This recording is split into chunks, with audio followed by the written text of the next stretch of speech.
السلام علیکم۔ آپ دیکھ رہے ہیں اخبار 313۔ ایک شخص نے جوازات کے ٹویٹر اکاؤنٹ پہ دریافت کیا تھا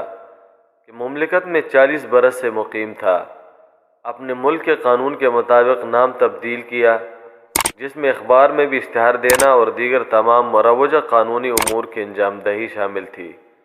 معلوم یہ کرنا ہے کہ کیا نام کی تبدیلی کے بعد دوسرے ویزے پہ مملکت آ سکتا ہوں، تو اس کا جواب دیتے ہوئے جوازات کا کہنا تھا کہ وہ تارکین وطن جو مملکت میں مقیم تھے اور ان کی واپسی قانونی طریقے سے ہوئی ہو، ان پر کسی قسم کا کوئی کیس نہ ہو، وہ جب بھی چاہیں دوسرے ویزے پہ مملکت آ سکتے ہیں، ان پر کوئی قانونی پابندی عائد نہیں ہوتی۔ یعنی مملکت میں وہی لوگ واپس نہیں آ سکتے کہ جو کسی بھی قسم کی غیر قانونی سرگرمی میں ملوث پا کے ڈیپورٹ ہو چکے ہیں، وہی نہیں آ سکتے، ان کے علاوہ مملکت میں کوئی بھی واپس آ سکتا ہے۔ مملکت کے ویژن 2030 کے مطابق چونکہ سعودیائزیشن بھی شامل ہے،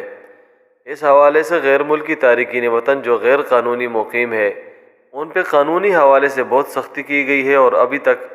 پکڑ دھکڑ جاری ہے، اور اس گزشتہ ایک ہفتے کے دوران تقریباً 15,000 سے زائد غیر ملکی تارکین وطن کو گرفتار کیا ہے۔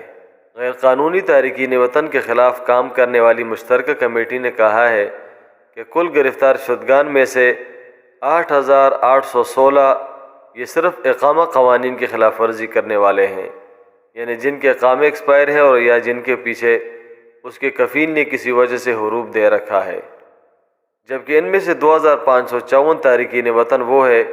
کہ جو لیبر قوانین کی خلاف ورزی کرتے ہوئے گرفتار ہو چکے ہیں۔ تو اتنی بڑی تعداد اور اتنی بڑی فگر کو دیکھ کر یہی محسوس ہوتا ہے کہ آنے والے سال میں مملکت کو غیر قانونی رہنے والے تارکین وطن سے مکمل طور پہ صاف کیا جائے گا، تو لہٰذا کسی بڑی مصیبت میں پھنسنے سے پہلے حکومت کی دی گئی رعایت کے مطابق حروب والے حضرات اپنے لیے نئے کفیل ڈھونڈ کے اپنے حروب ہٹوا کے اپنا کفالہ منتقل کریں۔ آپ کے قیمتی وقت کا انتہائی شکریہ۔ اللہ حافظ۔ سبسکرائب کے بٹن پہ کلک کریں، بیل کے آئیکن پہ کلک کیجئے تاکہ ہر نئی ویڈیو کی نوٹیفیکیشن آپ کو مل جائے۔